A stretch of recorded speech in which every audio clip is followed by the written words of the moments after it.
All right. Hello, everyone. I am Leslie Magana and I work with the MERITO Foundation. Welcome to our student webinar for our Tales of Exploration project. This project is funded by National Geographic and the Channel Islands Harbor Foundation. And today we'll be hearing from Jim Knowlton from Blue Ocean Productions, and we'll be hearing some tips for creating an impactful storytelling project. Thank you for joining, and please stay until the end for a final Q&A. This is a webinar, so we can't see our attendees' videos, but if you need to get our attention or have any questions, there is a Q&A box down below where you can answer ask some questions, and throughout the webinar, we'll be answering them with Jim. So I'm going to pass it now to Rocio, who is Executive Director of the MERITO Foundation, and she will present to you on what Tales of Exploration is. Thank you. Hello, everyone. Thank you for either attending or watching this webinar that is being recorded. I'm Rocio Lozano Knowlton, and I'm the director for the MERITO Foundation. And if you're watching this video, either you know Jim Knowlton or you are enrolled through your teacher in one of our programs. I'm gonna talk about it a little bit of what we're gonna do, what we're gonna cover today, and briefly about Tales of Exploration, which is the project that we're describing today and that you're involved with today. So here I'm gonna share my screen real quickly to show you our little bit to talk about Tales of Exploration. So it is a project of the MERITO Foundation, our nonprofit organization. We're based in Ventura, California. And this project, this is one of the several webinars. There's been 3 others. Our primarily sponsors, as Leslie mentioned, are National Geographic and Channel Islands Harbor Foundation. We are a nonprofit. That means we're a corporation, and we're based in Ventura. We provide educational and hands-on conservation and citizen science opportunities and experiences to students throughout the Ventura and Santa Barbara counties. We've been doing it since 2014. This is our website, and we invite you to please like us and follow us in Twitter, Instagram, YouTube, or Facebook. Most of our services are free of charge, and we have involved thousands of students since 2014 in various ocean conservation and education or research programs and projects such as this one, okay? So Tales of Exploration, it's actually started in December. It's a 6-month project, and it involves teachers going through webinars like this one, but for teachers. And the idea behind is that you students go out and explore your natural environments and become not just explorers, but utilize what is called the Geo Inquiry Process, which is to have a question, something you're interested in about the surrounding environment, and then observe, collect data, analyze it, and then present it. Hopefully, we hope is to either inspire others to enjoy that natural place you visited as part of this project, or to create digital stories. So your teachers went through these 8 to 9 hours training online, learning how to teach you how to do digital stories about those natural places. And you're likely, we're over here in April. Some of you already been to field experiences either at the beach or the water chest or the Channel Islands. And the goal is that you create stories that have an impact. So today is about you learning from Jim Knowlton, very renowned, very wonderful, the best media producer in the world for me. So, but it is for many, many others, thousands, if not millions. And then you create stories and deliver them by May 16th. So right here, through your teachers. And then in June 8th, well, by June 1st, we'll let know who are the best. We're going to have a volunteer panel of judges who will review the different digital stories, and then we'll have a culminating event. At this point, we don't know if it's going to be virtual or not, but what we expect is that you go outside, explore, observe, collect data about the place or about an issue. It could be like in this photo, these students we were there a couple of weeks ago, and they're interviewing Paul Jenkins, who has worked tirelessly for 30 years trying to convince many to move out the dam that is in the river, Ventura River. That's just an example. It can be about, I don't know, the proclamation of the new Chumash National Marine Sanctuary, or it can be about Ormond Beach, or it can be about the place itself, a special beach that you love, or the Channel Islands. So those is what we expect. There are toolkits we have provided to your teachers, and Jim will touch upon those kits and also add from his many years of experience in the field of producing digital stories. So we'll celebrate this event on June 8th because it's World Oceans Day, and there'll be prizes for the top projects. And we have had projects like these, not for Tales of Exploration, not on digital storytelling, but we have had on other programs like the ARIC Co-op program. Why digital storytelling? Well, we believe that you're living in an era that is giving you these opportunities many of us didn't have when you were your age. They said at the fingertips, you have access to iPhones and all kinds of things, and you just think in that you're really capable, really good, and very innovative at storytelling and using technology and media.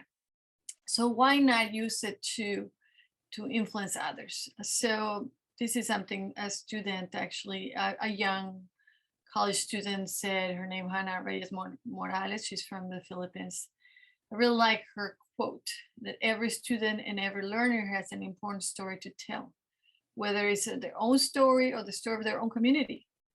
Digital storytelling allows you to honor the narratives that are happening around you.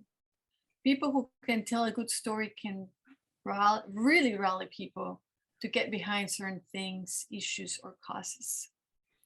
Good stories elicit empathy, and I think empathy is one of the most important roots of change. So that's why I grabbed her quote. It's not mine, but it resonates the way we think here at the MERITO Foundation. Is we want you to learn in the classroom, and your teachers that are enrolled in this program, they're the best. They're going beyond what they have to do in the classroom to bring these type of opportunities for you. And you're exploring, and you're outside, and you're in contact with nature, and you're good with technology. So why not just put all those together to have a voice and do something good for our community, whether it's supporting the removal of the dam, or I don't know, we had a guest speaker proposing to the steelhead trout in the Santa Clara River to be listed as an endangered species. And so there's so many subjects. We gave a list of topics to your teacher, just go and talk to them. So there are 4 tiers. The digital storytelling for impact toolkits are audio, video, photography, and graphics. And today, Jim will address audio, video, photography. For graphics, we have a toolkit that your teachers can give you access to it if your teachers are participating in this project. And with that, I just want to introduce Jim Knowlton, that coincidentally I happen to know really well. We're married for 20 years. But I met him, and believe it or not, on the water filming sharks. That's how we met in Baja, Mexico, and that's our passion. We have, and our 2 kids too, but he has over 30 years of experience. When I met him, he was filming a documentary for the Discovery Shark Week, and we were swimming with sharks. And over the years, I just know better than anyone else that he's a very professional, very experience and very creative, and you're going to learn a lot. So hang in there. So with that, I pass it to you, Jim. Good afternoon, everybody, and welcome. Thank you, Rocio, for that very kind introduction, and thank you for inviting me here today. I'm Jim Knowlton, executive producer and owner of Blue Ocean Productions, a video production company in Ventura, California. I'm pleased to present a webinar today for students on how to create impactful digital stories. So let's begin. So I think we could also call this how to use your cell phone to take photos and videos to tell stories that inspire people to care about our planet, or how to become an activist that uses digital stories to make the world a better place. A bit about me. I've been fascinated by cameras and adventure ever since I was very young.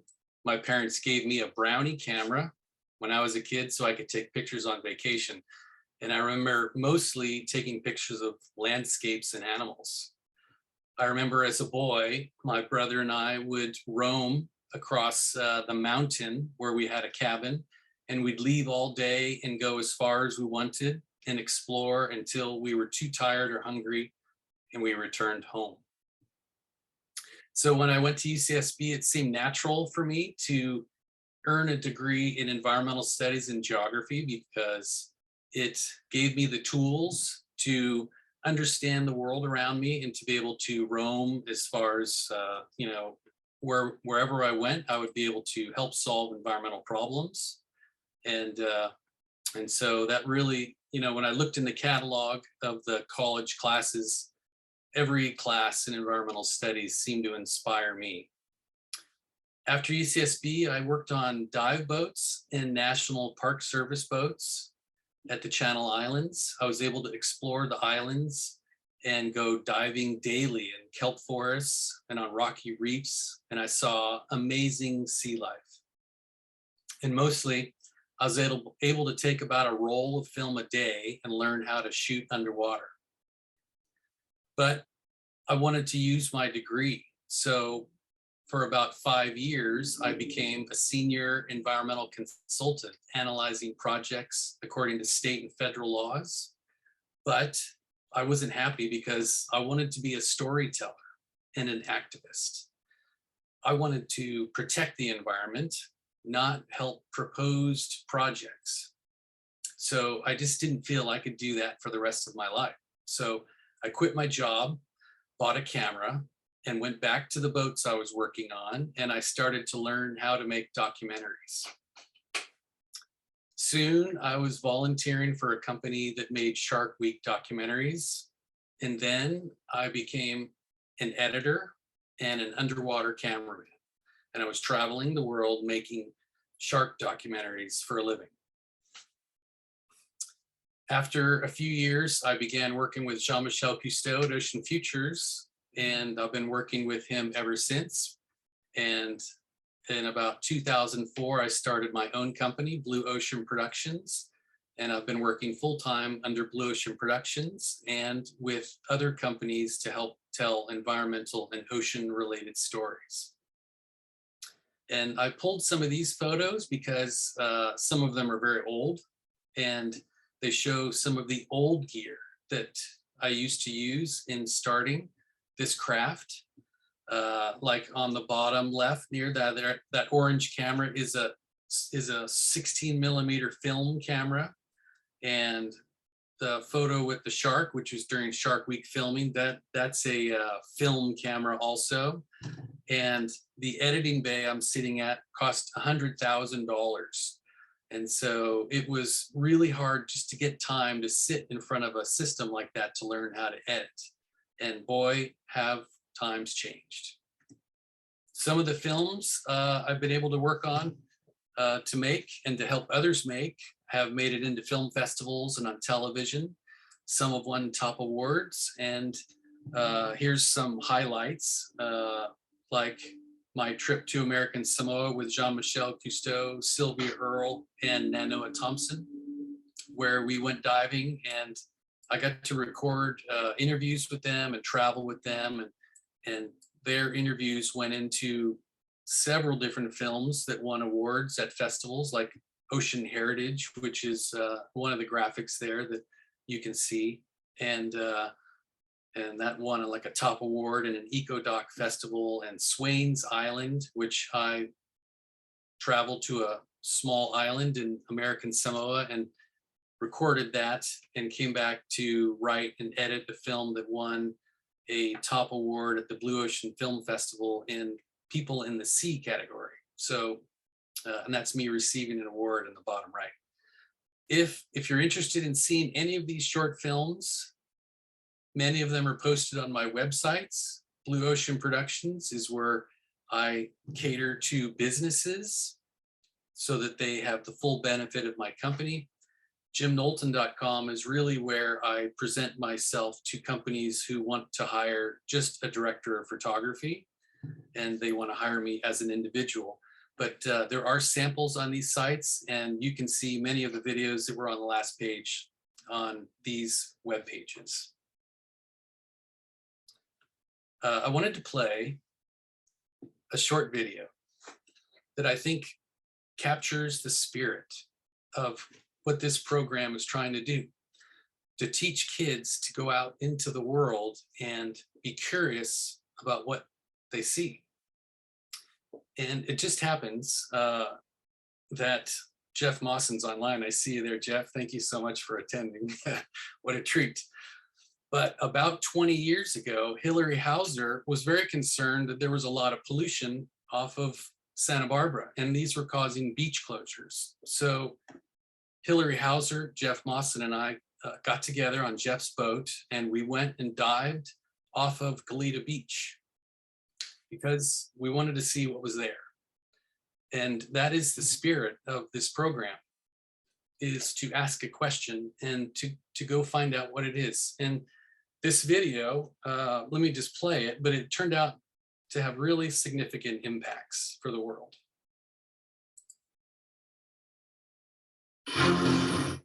On April 5th, Heal the Ocean's Hillary Hauser, Jeff Mawson, and cameraman Jim Knowlton dived the Goleta Sanitary District sewage outfall line located 1 mile off Goleta Beach. They wanted to see for themselves what was being pumped into the ocean in an area where people swim and recreate less than a mile away at Goleta Beach and at the popular surfing spot, Campus Point. They dived down to the bottom at about 90 feet deep and 50 feet from the outfall. Hillary used an underwater dive light to survey the area beneath the boat, and she found this sea pen on the bottom.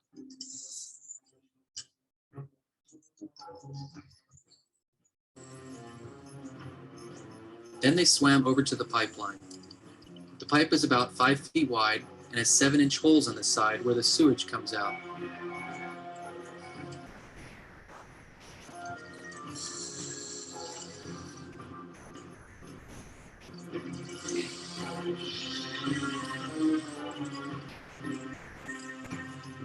This is the first hole they came upon, and it was near the end of the pipe. It had some solids in it and some unidentified bits of white substance.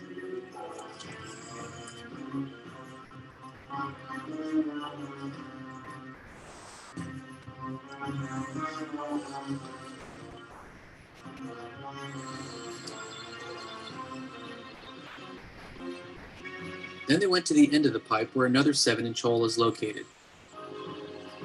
And it also had a continuous stream of brown and black solids coming out of its exit.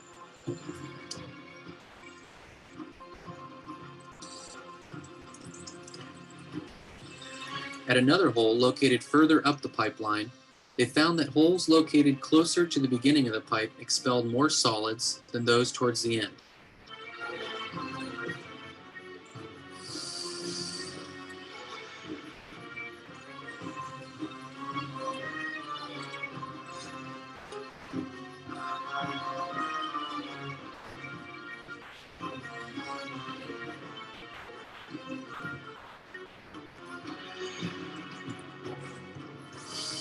This solid matter plume rose up from the bottom towards the surface, and could be seen in the water surrounding the boat when they were suiting up. The current that day was headed towards shore just east of Goleta Pier. Heal the Ocean has done tests that show the presence of viruses in the water at Goleta Beach. After seeing the sewage outfall, Heal the Ocean continues to believe that sewage dumped from this outfall should receive mandatory secondary treatment.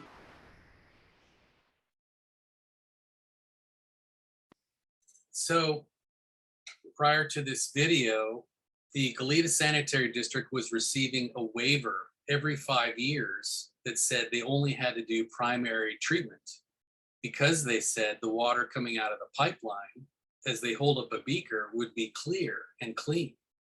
And so every year, year after year, Goleta and every water district down the state of California was getting an additional 5-year waiver. And we went to this meeting where the Water Quality Control Board would decide whether they would get an additional 5 years. And we played this video. And the district, the wastewater control district really had no answer as to what was coming out of the pipeline. And so I interviewed Jeff Young, who was a commissioner on the Water Quality Control Board at the time later. And he said, when we played that video, it changed the way that people understood wastewater. And Goleta did not get the extension that year, and they have not since. So they have been required to go full secondary treatment, which means that the water coming out of those pipes is a whole heck of a lot cleaner. And also that year down the coast, each of the other districts lost their waivers. And consider that Huntington Beach alone was pumping out 240 million gallons of primary treated wastewater every day. And the change in that, I think, has dramatically affected the California coast, all because of a short video. So I wanted to present that to say short videos can have a huge impact, and that all of you students out there, you can use your cell phones to record what you see, and you can make a difference. So along this theme of you having these cell phones, I wanted to impress upon you how much that is different today than when I started. When I started, as I mentioned earlier, we were shooting on film that needed to be processed, and you might not see your image for days or weeks or months after you took it. And maybe it didn't even turn out. You didn't have any instant feedback to say, yes, this is a usable photo. So back then, photos were hard to get. To be published in a book was like a major achievement, or a magazine, just to have your photo seen by the world.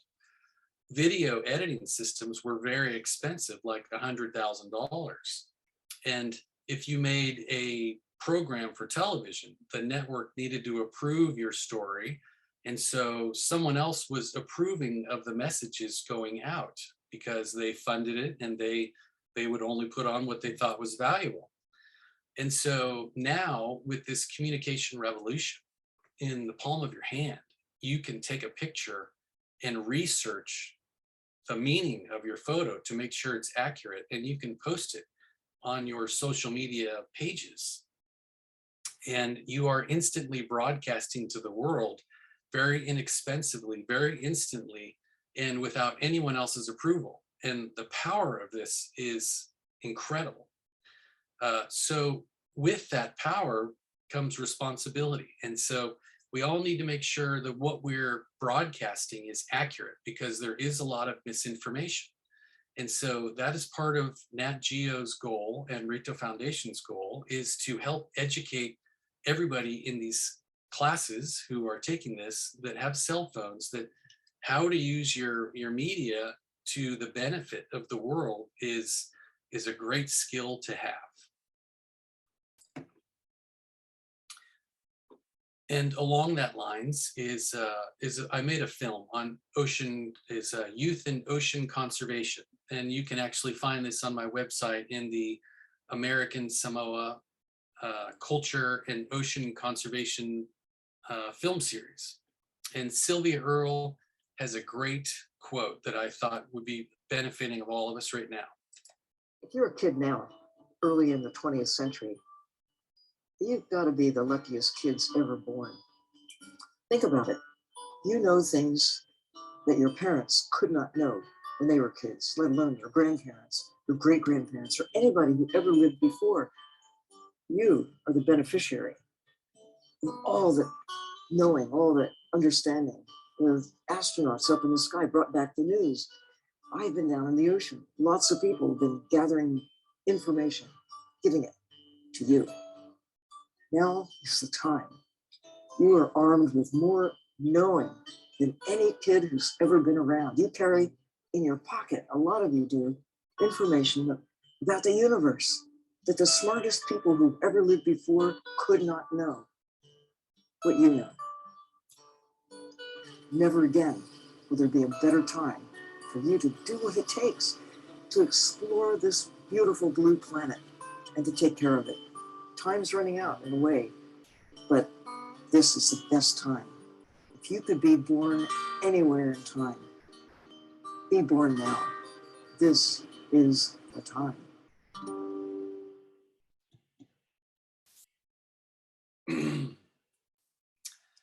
Just a bit of a wrap up there is that, you know, storytelling is showing the world what you're seeing, and you can help people understand what you learn, and you can become an activist to make the world a better place.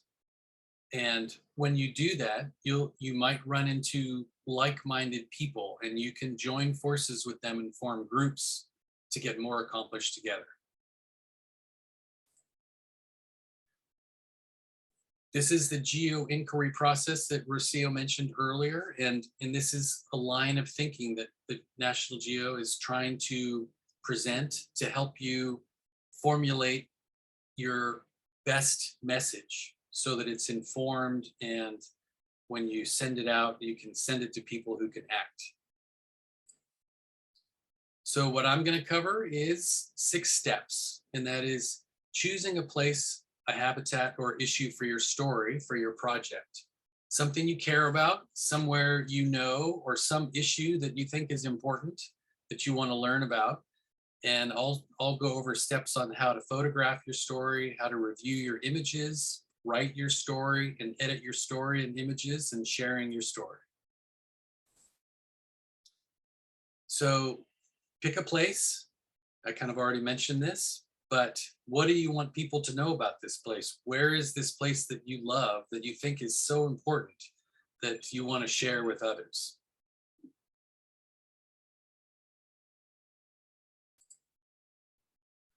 So one thing I would say is most people don't own cameras anymore. I have lots of cameras, but most people now are just using their cell phones. And so learn your cell phone and learn its abilities.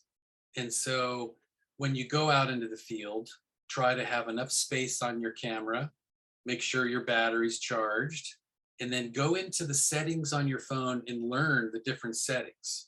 Make sure your phone is set on the largest size images possible. And if you want to shoot video, you can do photos or you can do video.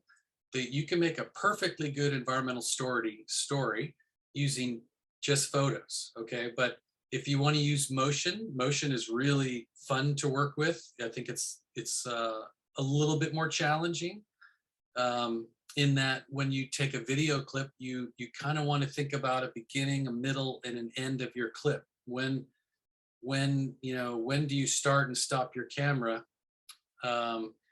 Is something you learn. And I think, generally speaking, try to take 10 to 15 second video clips and try to take lots of them so that you can show like different angles and viewpoints of your place you're at or of your issue of your recording.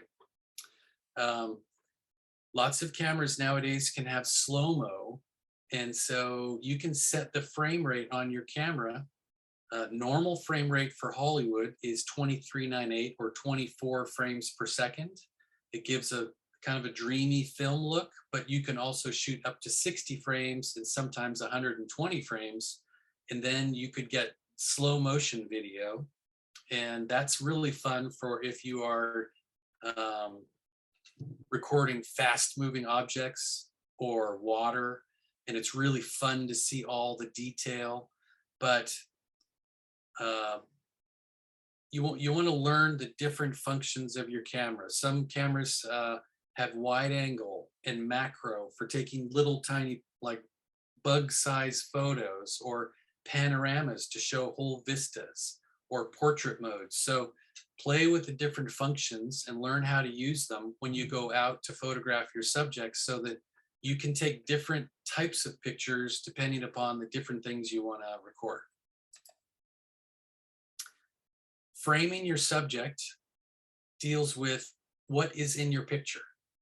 And so some things that I think are important are lighting, meaning when you want to take a picture of something, try to put the sun behind you so it goes over your shoulder, and therefore it's illuminating the subjects in front of you. You might need to move the position of where you're standing to get the best illuminated shots. And when I am taking pictures, you might want to look at the background. Like, what is in the background? Is there something distracting there that their eyes would be drawn to, and people might look at the background more than your subject. So you don't want distracting things in the background, or things that would intersect your subject, like a telephone pole. If you're taking a picture of a person and you have a telephone pole like going through their head, it ends up being kind of a funny photo. So just move a few steps to the right or left and change the background so that your subject is the most prominent thing. Getting good coverage means take lots of different photos of your subject or place so that you get lots of details of the different elements. Like in this photo of Cerritos Beach in Baja, one of my favorite places. If I was to photograph or film this place, I would start with a wide shot that shows an overall picture. I would then look at each of the different elements, like the barrel cactus in the bottom right would be the first thing I'd be drawn to go get a close-up of that. And then I might move to the other cactus, and maybe to the plants. And maybe on the way, I might see a bug or a reptile, and I would take close-ups of the different things that I saw, or maybe a path that leads to the ocean. Maybe I would go to the ocean and get some shots of the beach, and maybe of the building.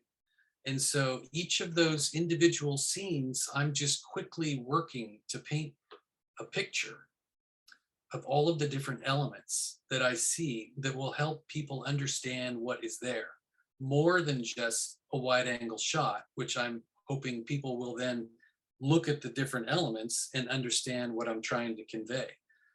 Many people might just miss that barrel cactus in the bottom right, or they might not notice that it has 2 fruits on the top with ripe seeds. And all of those little details help you paint a picture of your place.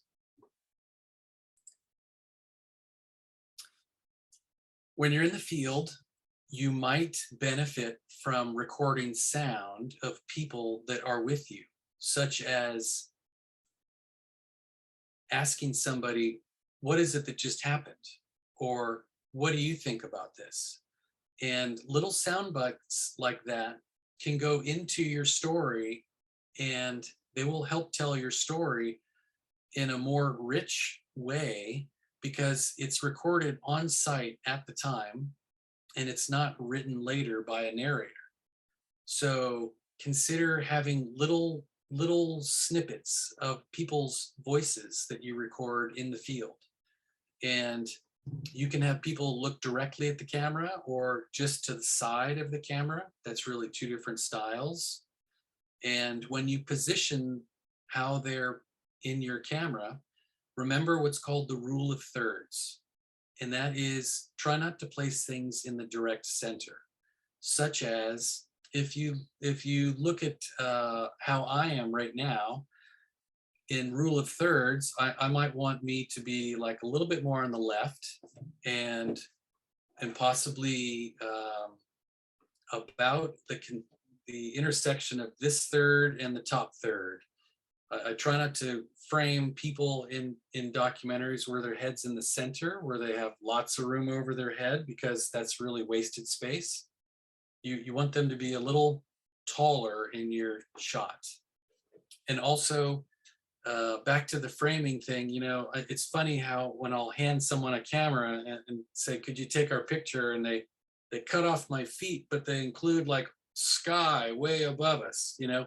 So think of your subject and get the whole subject and try not to waste that space at the top. So I think I have one more on sound here. Yes, audio. Okay, so one thing you can do to get very good audio is when you record, put your hand like this. This is my microphone right here, so that my hand is cupping the sound coming towards the phone. You don't want to put your hand like this where now my microphone is covered. You really want to capture and help your phone capture all the sound. That's something you could do that would really help. You can also get inexpensive microphones and plug them into your phone, and they'll capture even better directional sound. And I don't know how many people would really be buying microphones, but you can also buy one with a wire that would clip on to people's shirts, and that would get really clean sound right at the source. Probably above the level of what you guys are going to be doing, which I think is mostly recording pictures and videos and writing a narration or a script that could be in words and creating a story that way.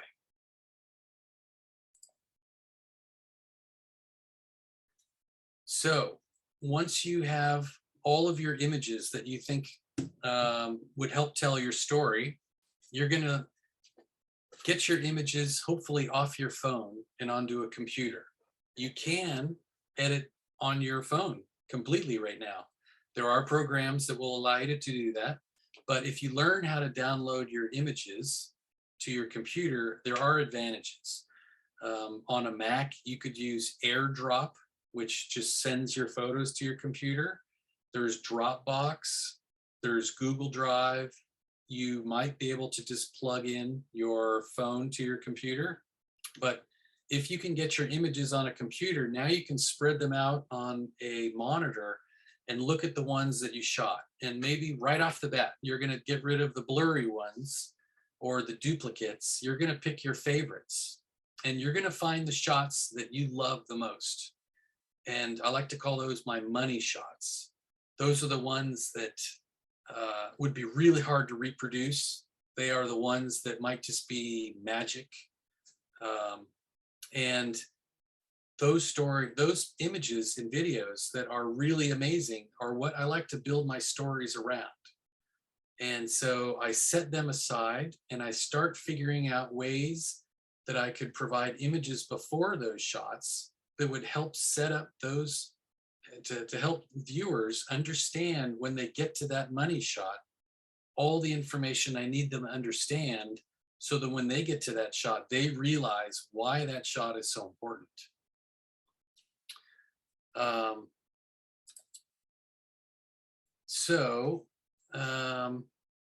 I think, you know, just arranging is, you don't always have to, you know, basically you want to start general and work into the intricate, but there is ways of storytelling where you can start with the intricate and then work back to explain your point. It's different ways of storytelling that you can use.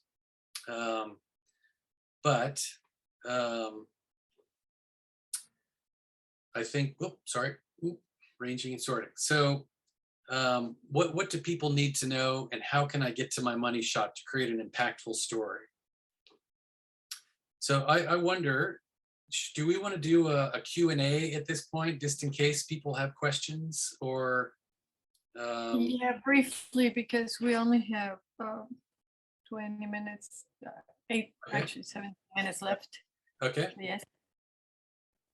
so I- if let's see there's if the question. if there's any questions, maybe Leslie can help us. Yes, if you have any questions, you can insert them into the Q&A box and I can read them out. There will be another Q&A at the end, so if you have any questions now, you can say them now or you can wait until the end as well. Why don't I continue and we'll let people write in questions, and then just let me know if someone is curious about something, and then we'll stop. Sounds good.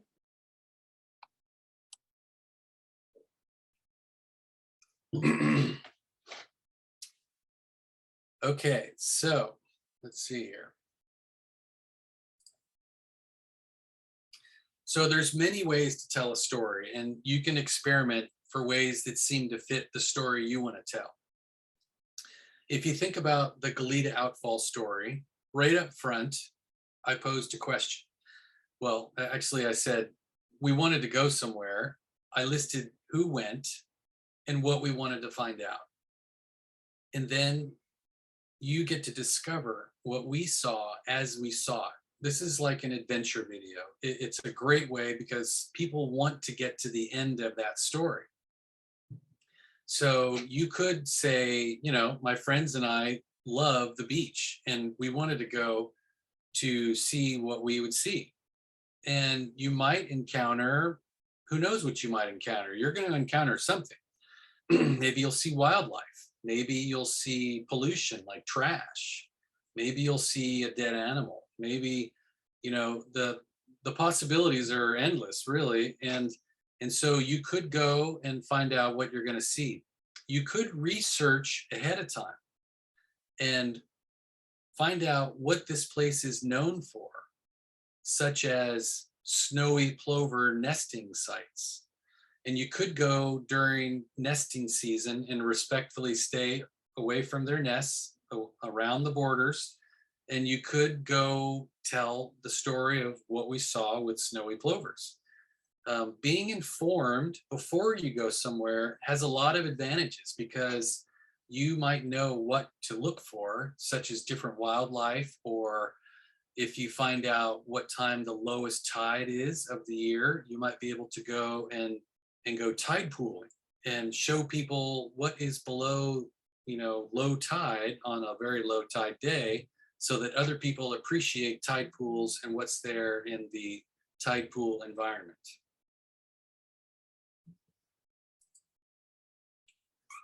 So once you have looked at your images, maybe you've rearranged them in a certain order and you've thought about your story, now you wonder, are we telling the right story? Is the story changed based upon what we saw? Or is our story still pretty accurate? Because you really, you know, your trip to your place is an investigation, and you don't want to go with preconceived notions. You really want to open your eyes to the world and see what story is presented and be open for different things. You know, don't be upset if something changes your plans, because that's just the nature of life. And documentaries show what happened when you went, no matter whatever it is. So you want to look at your story. Do you need additional images? Do you need to add a map? What else do you need for your story? And so that's something you can get possibly before you start writing to tell your story. So now you have this story in mind. And I recommend that if you have found certain things, that you want to research what it is you think you found.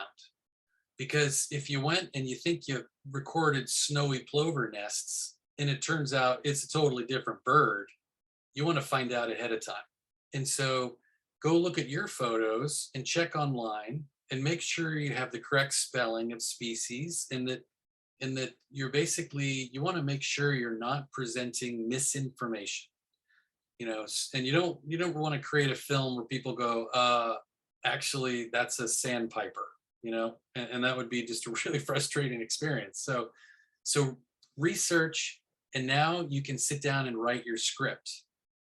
And when I like to write a script, I want to describe what I see.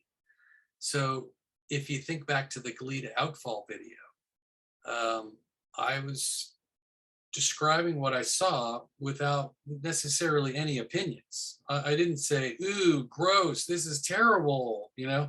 I said, no, there's tiny bits of white and brown and black substances that were unidentified. And so you want to paint a picture of what's in your images so that other people understand what you have seen happen.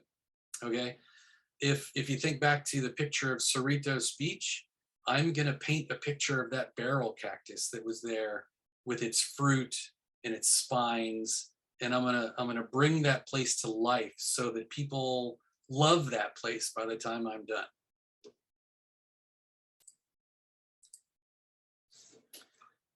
Okay, so once you have a script, and I recommend just sitting down and writing a script. You can have your images with you, but you really want to sit down and write a good story. A story that you could record on your phone or read to your class that tells a good story from beginning to end, irregardless of the images being shown. I often say I could show a good story with crayon drawings if I had good audio and a good story, because I could illustrate what was happening in any form. So the main thing is having a good story. So sit down and write a script. And when you feel like you're done with your script, and if I guess for this project, you're allowed to use just text on next with your photos, or you could try to make a video where you create a narration and you put that in your editing program, and then you put your images to your narration. And the images you place along with your narration are usually illustrating what you're saying in your video. Now, to record a narration, phones are excellent. And so basically there's a voice memo application on my phone. And if I hold my phone about 6 inches from my mouth right here and talk towards my phone in a regular tone, that's going to record really nice narration. And it's going to have a little file that you can send to your computer, just like through a message or a text. And then you can put that in your editing program and put images on it. And you have now a little video that you could add music to. You could add text like a title. You could have text that describes species names or places that help people understand the information you want in your video.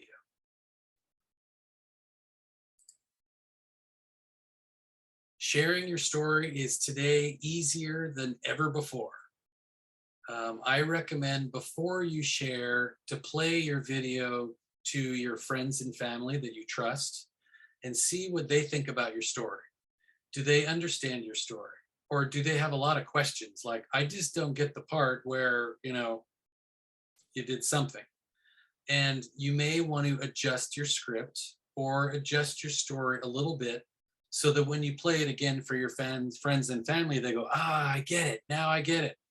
And so test it on your friends and family, play it to your class, give it to your teacher before you go live to the world, because once you release it, it's hard to get it back and redo it. So once you feel comfortable, then you can put it on YouTube or Instagram or TikTok. There's a lot of different sites now, Facebook. where you can put your video and get and help people understand your story. So I hope that some of these skills and information I've provided help you to realize that you can use your phones to present information to the world to make it a better place. Jim, if you Yes. want to give a mini break, then we have 2 questions. Great. So the first one is from Anita, and her question is, when going out to shoot, do you take any essential items besides your camera or phone as a camera? Okay, so maybe I'll stop share. There we go. Can you guys see me? Yeah. Okay, because I see you guys. Funny. And the questions have been mentioned in the chat, so if you want to take a look Okay. there to Yeah, let's see. reread them. Q&A. Here we go. Oh, It's actually in the chat. oh, in the chat. Okay. So when I go in the field, it's really, there's 2 different things. I have my phone with me, like probably many of you do, all the time. And I have at least 15,000 photos and videos on my camera right now because I'm taking pictures all the time. And so we are able to get things that we didn't used to be able to get because we didn't have our big camera with us.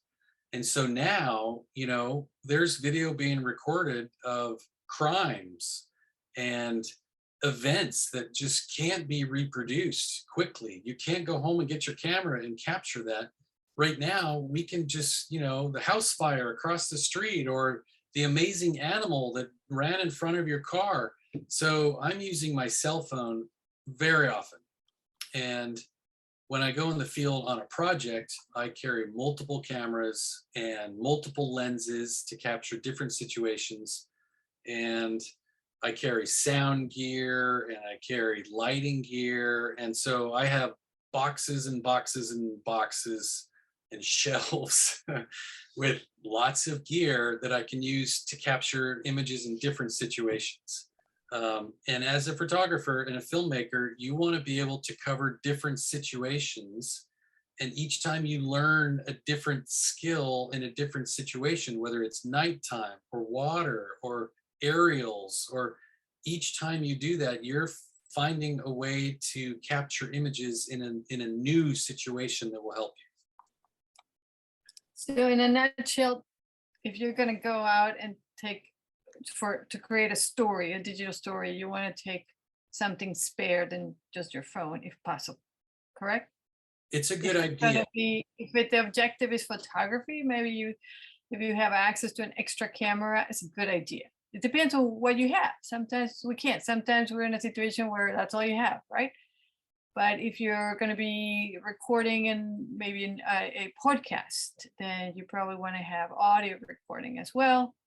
So I mean, Anita, would be if you want to put in the chat if your question is answered or clarified.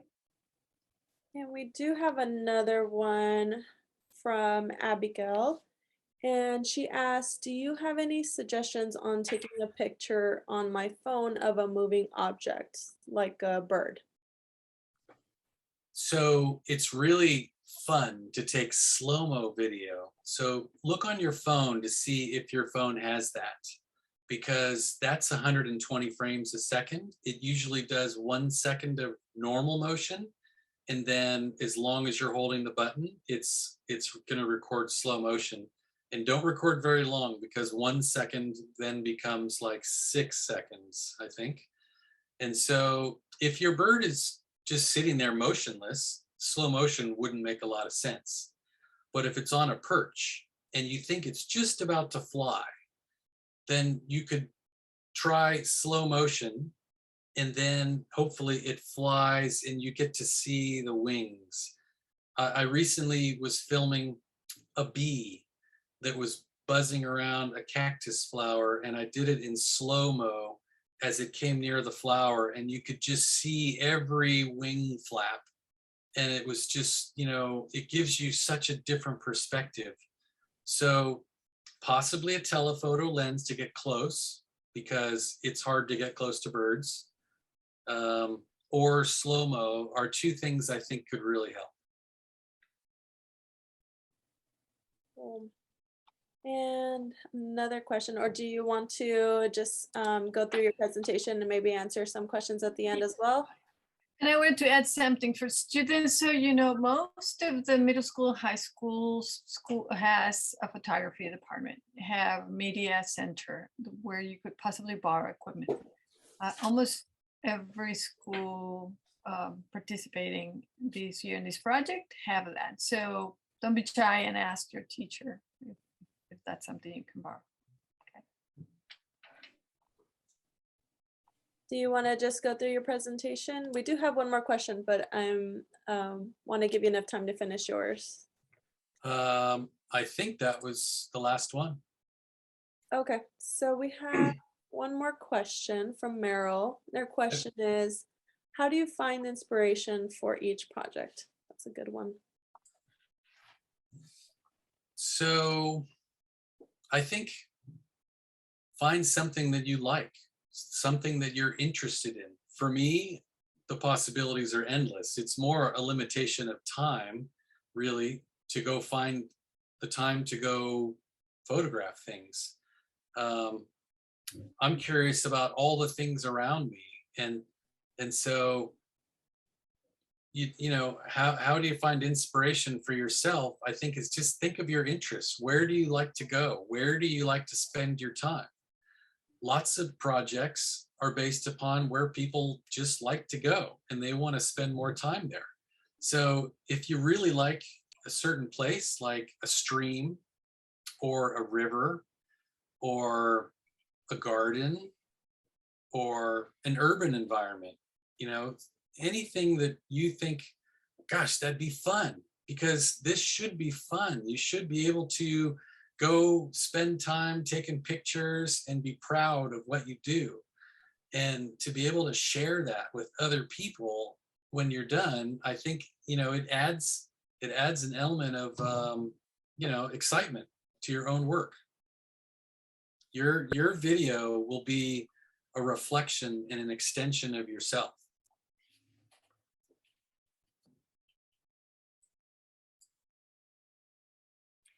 I do want to add for this project, and remember there is a small competition at the end. Also think of issues. It doesn't have to be a place. It could be something that that resonates, that you are concerned about, or you believe in to change, or that should be addressed, or that you want others to know about. So it could be a place, like Jim said, or it could be an issue, like, I don't know, a certain development in an area that you think it shouldn't happen, or it's an environmental issue. Obviously, we're focusing on environment, and that's a focus of the organization of the MERITO Foundation. But if there's something you feel passionate about, it could be, I don't know, plastic pollution or greenhouse gases, or habitat loss for a bird or a fish, or a place that you feel like that's a special place for you and you want to inspire others. So all ideas are good. I mean, no one, like Jim said, I think it's, yes, we want is you to look deep inside and see what is that you care about or like. So there's, you know, there's these issues in the world that lots of people are discussing, like climate change. And there's lots of adults who are arguing with each other about whether it's happening or not. And the great thing about the youth movement is that the youth movement says, of course it's happening. And why are you guys still arguing? And so make your video that is your statement to the world, where you're not asking grown-ups to make changes. You're telling them to get out of the way. So you can change the world using your phone, and you can demand that the issues that are the forefront of today on your planet, where you're living, that you guys get action to make the planet safer and more healthy for the future.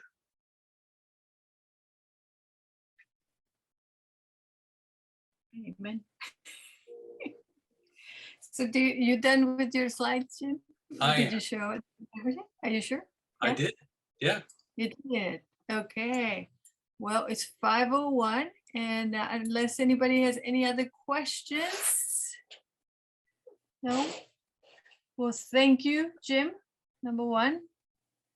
Thank you, teachers, for involving your students and all these partners that we have support from, and students. I know many of you are on vacations right now, spring break. So those who will see this webinar in your classroom, thank you, teachers, for attending. Thank you, students, for watching it. And we look forward to seeing your digital stories of impact.